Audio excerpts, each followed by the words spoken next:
Ah, désolé, je vous avais pas vu. Bah, tant que vous êtes là, on va parler des biais cognitifs, hein. Bon, allez, let's go, c'est parti.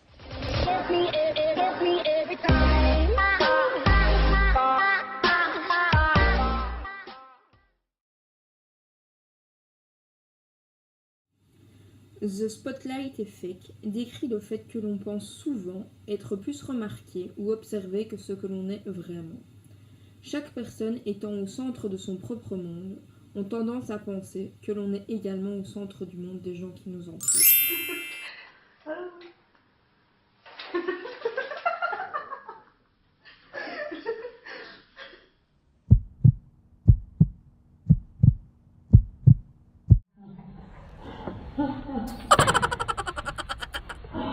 Ensuite, je vais vous parler de la malédiction du savoir. Généralement, un savant ou un professionnel a du mal à se mettre dans la peau de celui qui ne possède pas les mêmes connaissances que lui. Ce principe entraîne un jugement négatif des connaissances envers les non-connaisseurs. Les savants ont donc du mal à interpréter ou seront surpris des réponses données par les incultes. Ici, nous avons un atome de cuivre chargé de 2 protons positifs, plus un atome d'hydrogène qui va nous donner Cu2OH-. Est-ce que vous avez compris? Si on n'avait pas compris, ici on a 2 protons positifs, on va transférer toujours un atome de cuivre, mais en bas. Mais monsieur, il n'y a aucune logique. Mais qu'est-ce qu'il y a de compliqué? Je ne comprends pas. On a pris les 2 protons positifs et on les a tout simplement transférés. C'est tout. Il n'y a rien de plus simple que ça. L'illusion de transparence est un principe qui consiste à penser que les autres peuvent lire en nous comme dans un livre ouvert. Et donc, ils peuvent par conséquent penser que les autres arrivent à percevoir nos émotions internes, celles que l'on montre réellement. Ce biais cognitif rend parfois la communication non verbale très ardue, car on a tendance à croire que nos états internes sont bel et bien évidents aux yeux des autres. Non, désolé. Salut, ça va?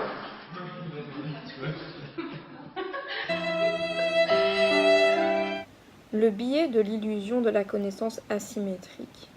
L'individu pense connaître et savoir ce que pense la personne en face de lui, tout en restant secret pour les autres. Il pense pouvoir lire dans les autres sans qu'eux n'arrivent à savoir que lui pense ou souhaite.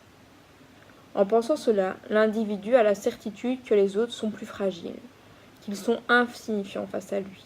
Et dans un temps, il se surestime et il se prend de haut par rapport aux autres. Il croit tout connaître mieux que les autres. Pour conclure, je vais vous parler de la motivation intrinsèque. La motivation intrinsèque se produit lorsque nous agissons sans récompense externe évidente. Nous aimons tout simplement une activité ou voyons cela comme une occasion d'explorer, d'apprendre, d'actualiser notre potentiel. La motivation intrinsèque se réfère à la raison pour laquelle nous effectuons certaines activités pour le plaisir. Je vais bientôt ramasser vos devoirs, préparez-les sur la table. Les filles, vous avez fait votre devoir de chimie? Il y en avait un. Mais ouais.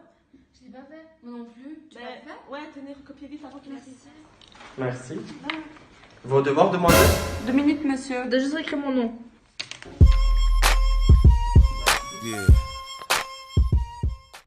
Après toutes ces explications, je me demande combien d'entre vous ont remarqué mes lunettes de soleil.